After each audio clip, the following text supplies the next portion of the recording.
Alhamdulillah, berkat dukungan seluruh pihak, ASIOP sebagai akademi sepak bola yang telah berkiprah selama 23 tahun untuk pembinaan usia muda,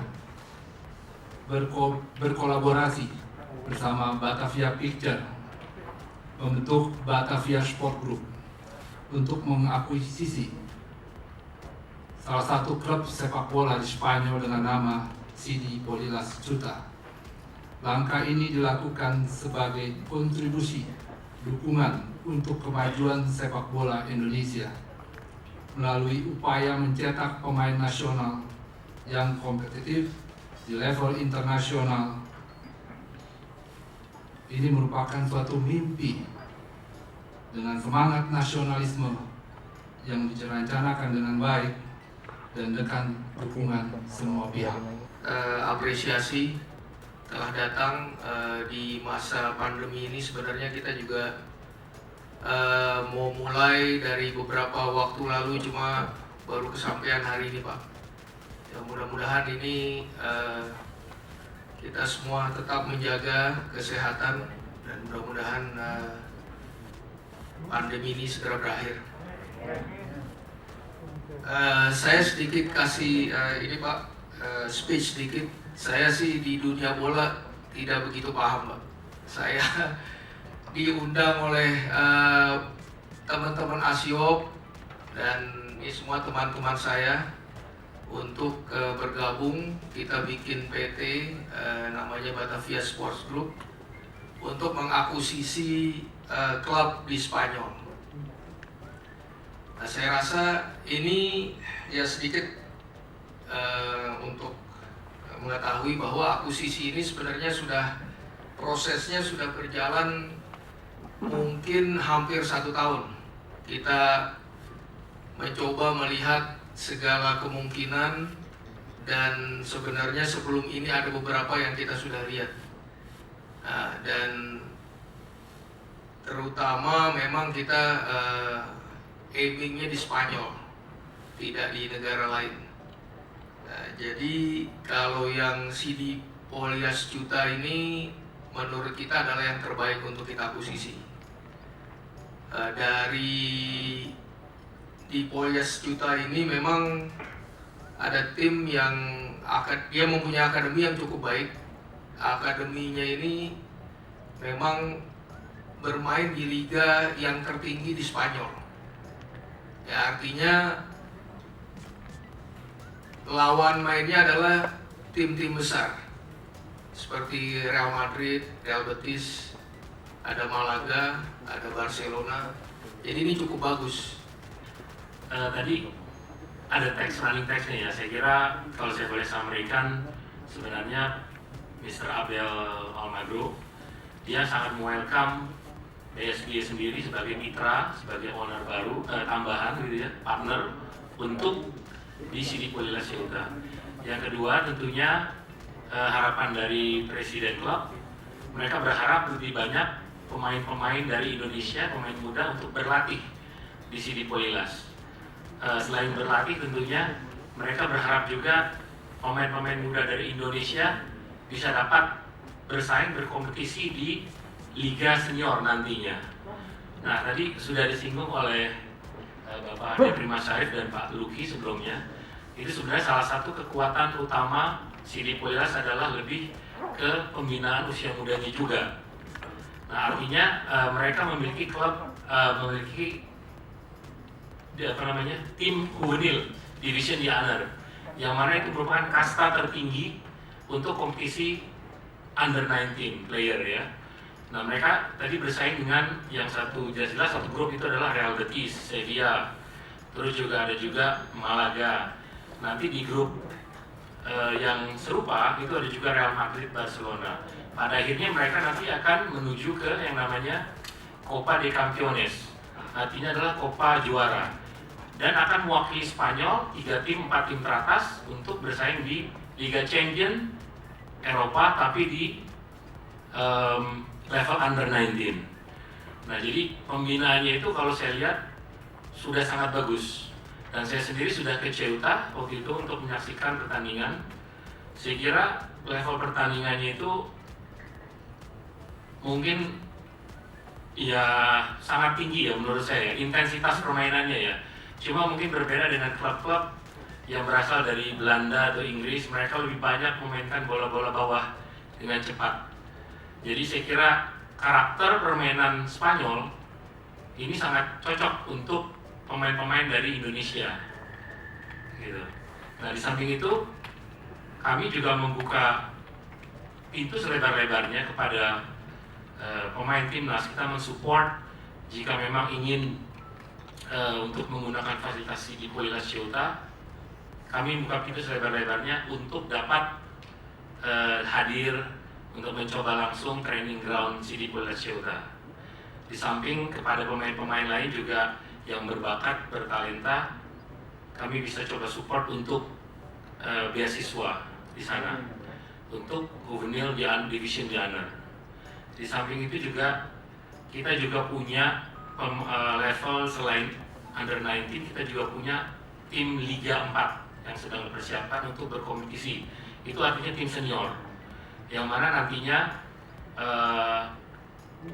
ini tidak hanya diambil dari pemain-pemain Spanyol aja, jadi ini bisa international player bermain di sini. Nggak hanya bisa pemain Indonesia, yang pada dasarnya ini batu loncatan untuk naik ke kompetisi liga-liga yang lebih tinggi. Itu harapannya. Selain daripada itu, sebelum under 19 ya, kalau saya boleh mundur, itu sebenarnya ada lagi ya 17, U16 juga. Itu kita coba persiapkan untuk pemain-pemain yang nantinya bisa bersaing, pemain berbakat di under 19. Jadi ada jenjangnya. Itu kita membuka pintu, mereka bisa berlatih sana juga. Nah, kira-kira gambaran singkatnya CD Pulilas Ceuta seperti itu. Harapannya tentunya CD Pulilas Ceuta under 19-nya bisa tetap terus berkibar di division di under, dan juga kita lebih sukses lagi untuk di Liga 4 kompetisinya. Buka.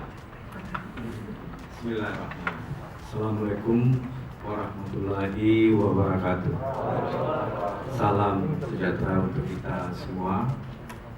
Pak Gatot yang saya hormati, saya berkiprah di sepak bola dari tahun 2011 dan mengikuti PSSI dari panjang waktu.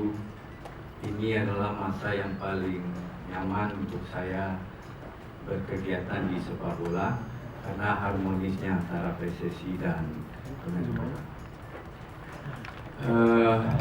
Pak Beni, Pak Ade,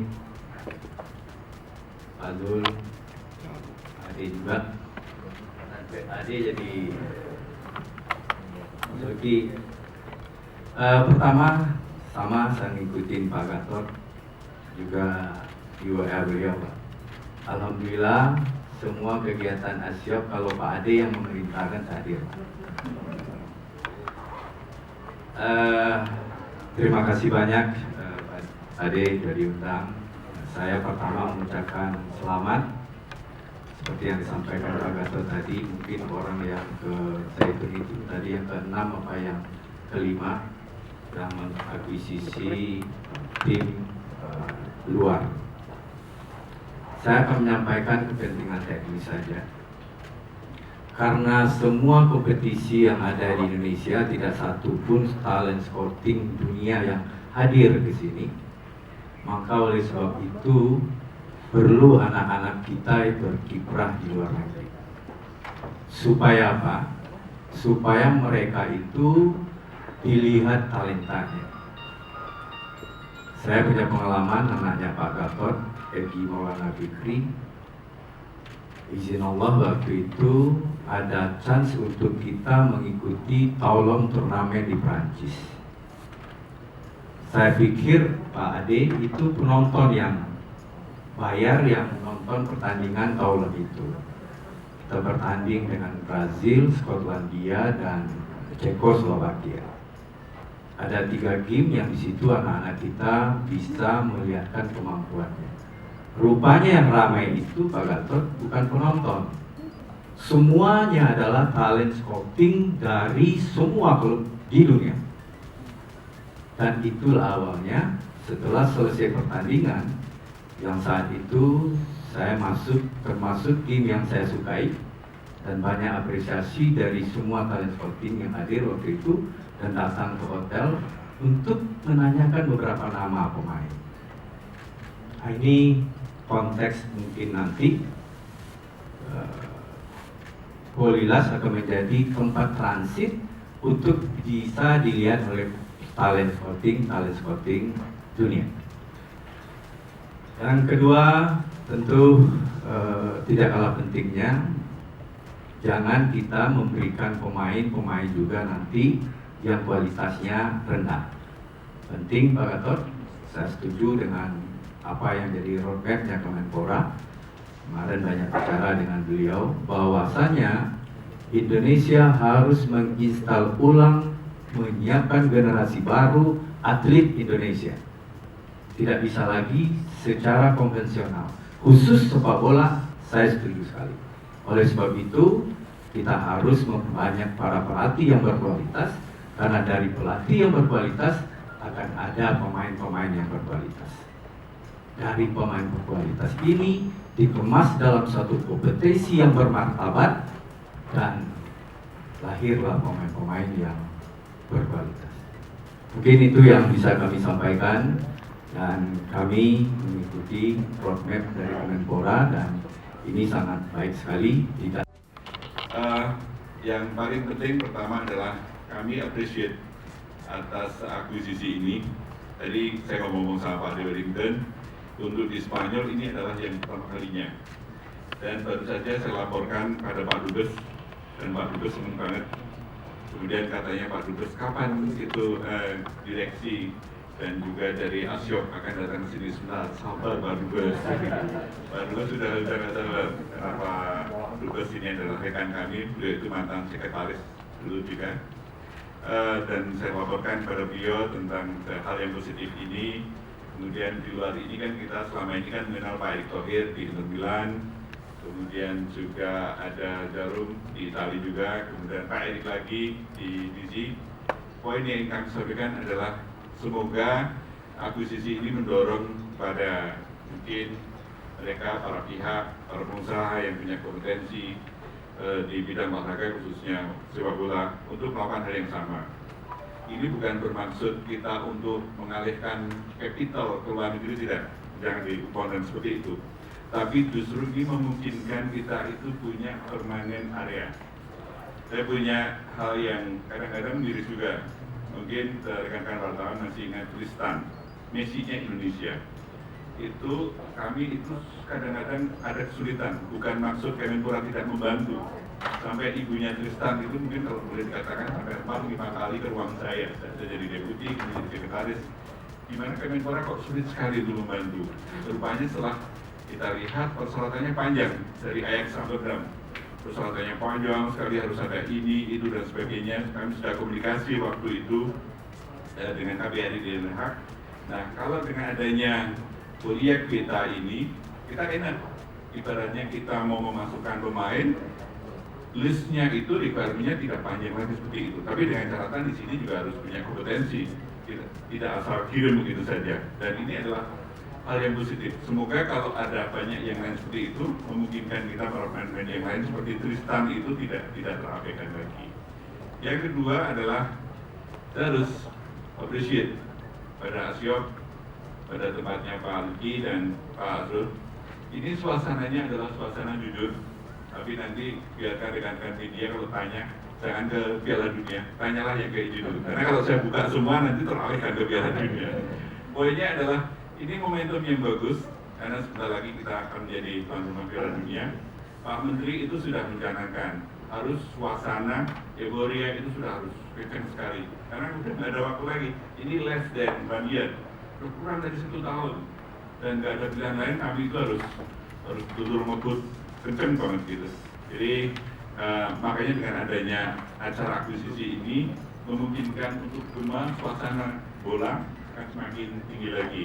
Pak Benny, Coach Indra, teman-teman rekan di BSG, Pak Ade, Pak Azrul, Pak Luki, Pak Ade Wellington, terima kasih atas kesempatan ini. Saya jujur aja baru disuruh ngomong di depan ini baru jam yang lalu Pak ya. Saya cuma ingin memberikan singkat aja. Saya sudah mengenal, mungkin bagi teman-teman baru mengenal nama BSG ini mungkin baru, cuma sudah mengenal siapa-siapa background yang terlibat di BSG ini. Memang mereka sudah pengalaman lah, dalam arti tidak ada alasan lain untuk mengakuisisi klub ini untuk pembinaan sepak bola di Indonesia. Jadi bukan kaleng-kalengan, bukan karena untuk nama, dikasih, bukan untuk bisnis, diharapkan ke depannya itu ada bisnis. Tapi ini betul-betul untuk memajukan sepak bola di Indonesia, terutama anak-anak muda. Karena saya ingat beberapa tahun yang lalu saya ikutin perjalanan beliau-beliau teman-teman di BSG. Kami travel 2 minggu tuh naik mobil, ada 7 orang di dalam mobil keliling dari Spanyol, beberapa kota, ke Portugal. Kami ngetok semua pintu di klub. Tujuannya tempat mana yang cocok untuk anak-anak Indonesia. Mengapa ini di Liga 4 yang diambil? Kenapa nggak Liga 2? Kenapa nggak Sekunda B?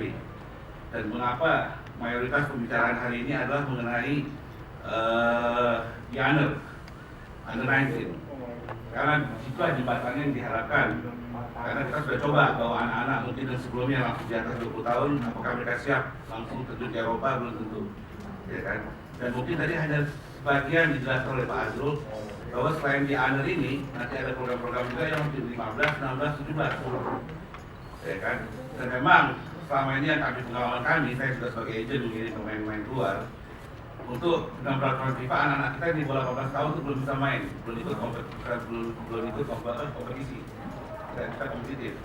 Jadi biasanya latihan ya dengan adanya BSG ini mengambil Cuta, tentu mereka punya kontrol.